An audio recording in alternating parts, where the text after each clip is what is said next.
Hi there, my name's Brooke, and today I'm going to talk a little bit about Classical Conversations. This is a co-op that we have done for 2 years, and last year, just this past year, my oldest daughter Ashley was in the Challenge A program, and Cameron was just in the Foundations program. So I'm just going to talk a little bit about kind of how we felt about it, and if we're going to go ahead and do it again next year or not. Okay, anyway, so no, we are not going to go ahead and do Classical Conversations next year. The reason is, and I have a couple different reasons, is so next year my daughter Ashley would be going into Challenge B, my daughter Cameron would be going into Challenge A, and we kind of just, my husband and I and Ashley, and I mean the whole family, we just kind of had some mixed feelings about it throughout the year. And so we just have had a lot of prayer, a lot of discussion about, is this the avenue that we want to continue on for their education? And what it really came down to was our day-to-day, what that looks like, and are we enjoying it? Are we productive with the curriculum and how things are presented, what is expected of us? And then also the second thing was the long-term, our long-term goals for our kiddos and kind of what we foresee in the future, I guess, ultimately. And so once we really kind of narrowed it down to that, we could nitpick and I could tell you all the things that we didn't care for. And then, anybody that's in a community could definitely come back at me and say, well, you could do this and you could do this. And I get that. And I'm not here to put Classical Conversations down. It is certainly a tried and true curriculum and co-op, and it works. It works for a lot of families and a lot of kiddos.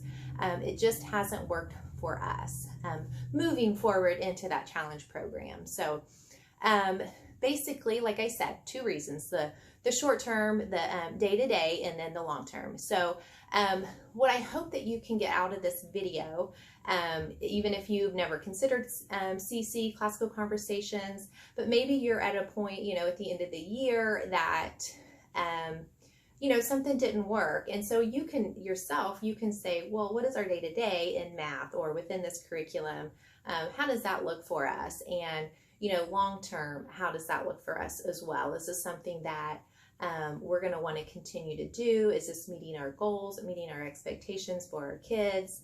And we have included our kiddos in the conversations. Ultimately, we made the choice and the decision, but we definitely got their feedback. So as far as the day-to-day goes for the challenge program, they really expect the kids to do 6 hours of work a day. And there's 6 strands, and that's what they call them, basically 6 subjects. And they would like for the kids to do 1 hour per strand per day. And that's 4 days a week, because 1 day a week they are going into the community to discuss everything that they've learned.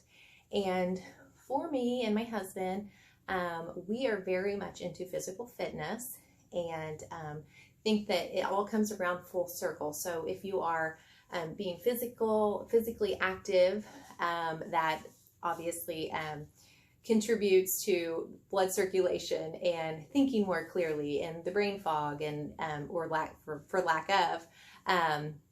So as far as expecting our kids to sit down, as a 12-year-old for 6 hours a day, and that does not include lunch or breaks or anything. That is completely 6 hours a day.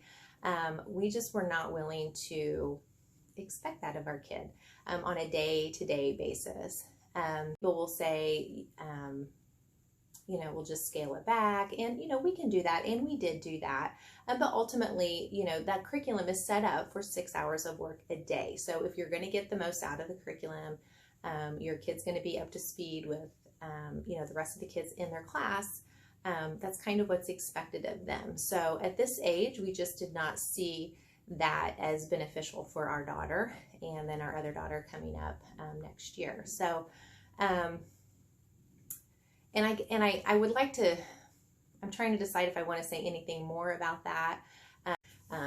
But for 6 hours, a lot of times it's very language and literature heavy, and it's very light in the math and the science department. So I feel like I'm sure there's days, you know, without classical conversations that we've put 6 hours of schoolwork in a day.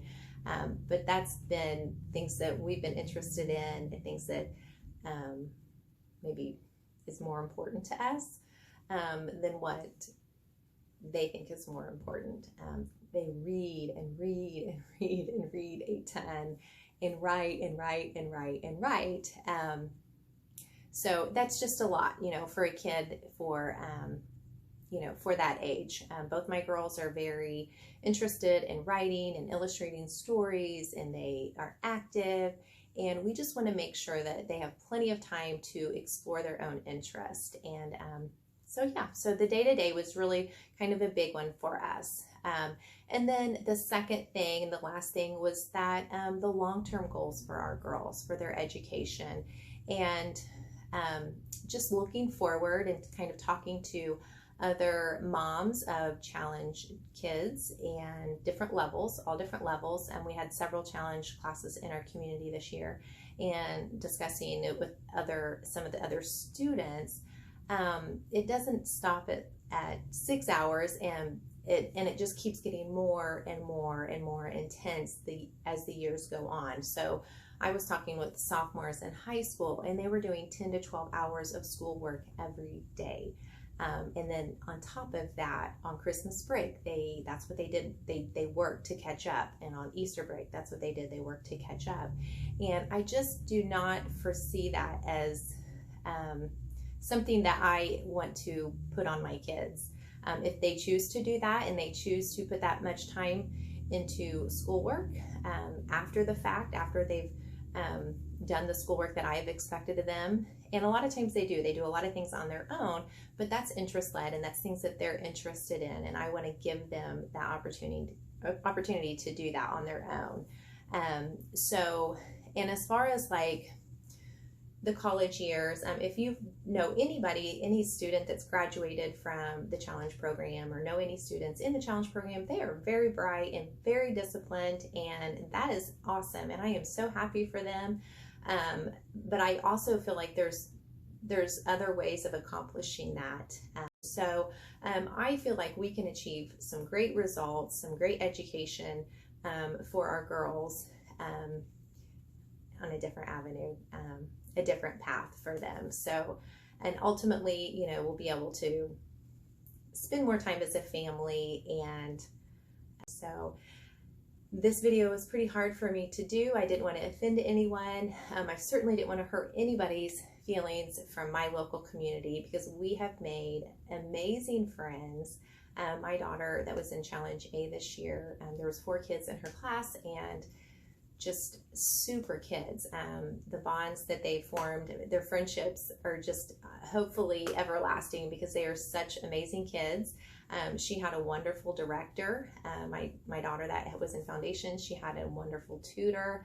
I don't want to sit and nitpick, you know, any of that kind of stuff, because that's not what this video is about. It is just, you know, just kind of an overview of what ultimately what we want for our kids. So I felt like I needed to do this to kind of move forward with my next series of videos. I've got all of the girls' curriculum for next year. I've been really excited. Once we kind of made that rock solid decision in early March that we weren't going back to CC, I immediately started ordering all the curriculum. I knew exactly what I wanted to do.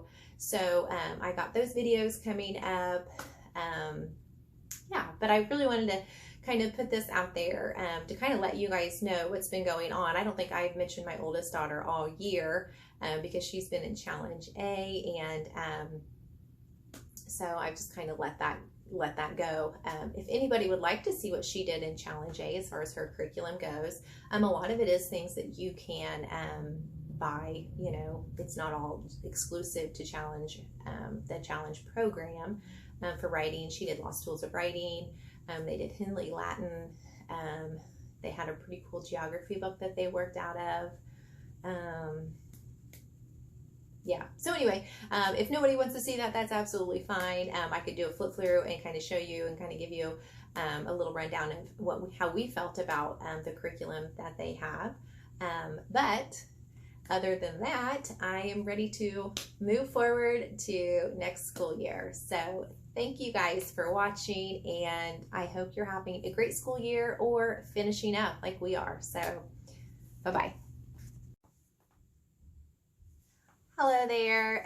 Today I'm going to be talking about whether we are going to be doing classical conversations next year or not. And this is my dog that is in all my videos. She always manages.